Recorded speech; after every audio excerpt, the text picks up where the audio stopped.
Some people think that the government should invest more money in teaching science than other subjects to make progress. Do you agree or disagree?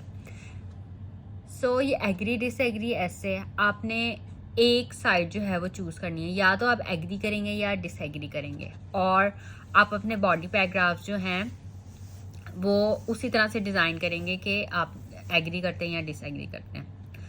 So in this essay I am going to disagree with this idea, और मैंने कुछ ये colour किए words like invest more money. For this you can write spend more resources.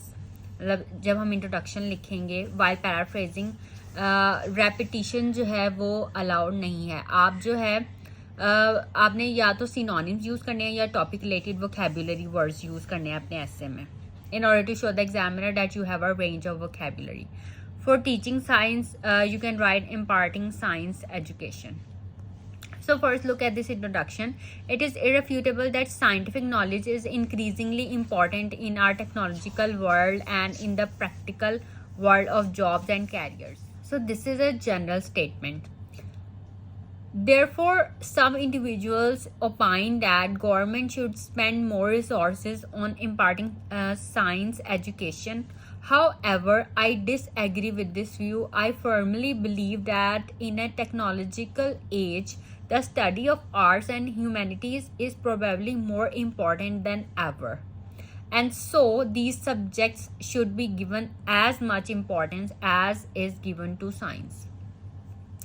अब introduction में हमने ये words use किए हैं, देयरफॉर, हाउएवर, सो, एज मच, एज यूज़ किया और एज मच यूज़ किया.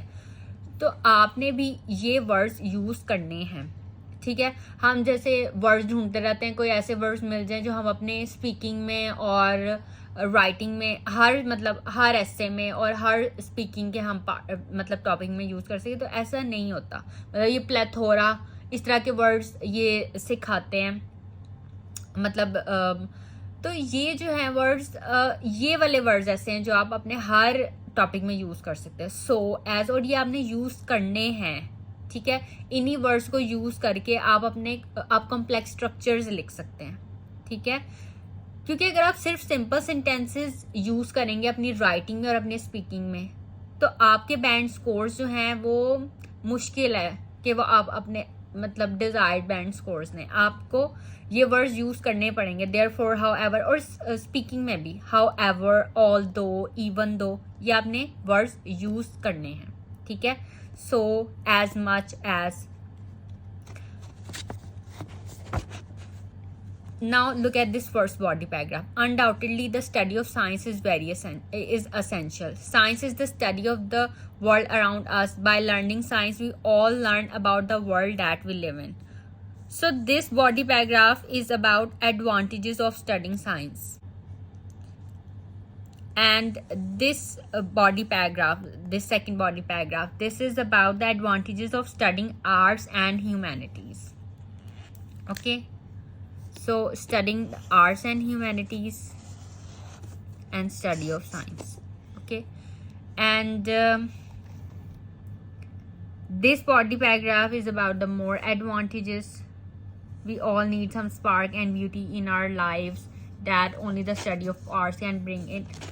So these body paragraphs, this one and this one, these are about the advantages of studying arts and humanities. क्योंकि हम इसी आइडिया को support करें कि जो है आर्ट्स एंड ह्यूमैनिटीज़ की स्टडी जो है वो इम्पॉर्टेंट है. अब इसमें देखें हमने कौन कौन से वर्ड्स जो हैं वो यूज़ किए हैं. इफ़ यूज़ किया है, on the other hand use किया, for example secondly, where, finally. But अब neither and nor, but neither technology nor the science on which it is founded decides which goals are best or judges the moral value of the means we choose for their attainment. तो ये वाले words जो हैं अपने sentences में use करने की कोशिश करें. neither, nor, which, as, where, secondly, however, on the other hand, if, so, as much. Now look at the conclusion. In conclusion, I reiterate my opinion that government should not devote lesser funds to the arts and humanities. These areas of study augment and enhance learning in science as well as have to preserve the richness of our entire human legacy while inspiring us to further it. Moreover, disciplines within the humanities provide methods and context for evaluating the morality of our technology and for determining its proper direction. ठीक है, तो ये words जो coloured में हैं इनको देखें, ठीक है, और इन वर्ड्स को यूज़ करके अब आपने ये लर्न करना है कि किस तरह से इन वर्ड्स को आपने अपने सेंटेंसेस में यूज़ करना है. अब ये जो टॉपिक है ये साइंस एजुकेशन से और आर्ट्स से रिलेटेड है, ठीक है. तो आपको और भी मतलब और भी टॉपिक्स हैं, ये एजुकेशन से रिलेटेड है, तो इन्वायरमेंट से रिलेटेड, फैमिली चिल्ड्रन से रिलेटेड. वर्ड्स तो यही हैं जो बेसिक वर्ड्स हैं, ठीक है, जिनको यूज़ करके आपने कॉम्प्लेक्स स्ट्रक्चर्स लिखने. एक तो होती है टॉपिक स्पेसिफिक वोकैबुलरी. अब जैसे ये वाला टॉपिक साइंस से रिलेटेड है तो ये वाले वर्ड्स हैं ये topic specific vocabulary, like scientific knowledge, science education, okay, और टेक्नोलॉजी,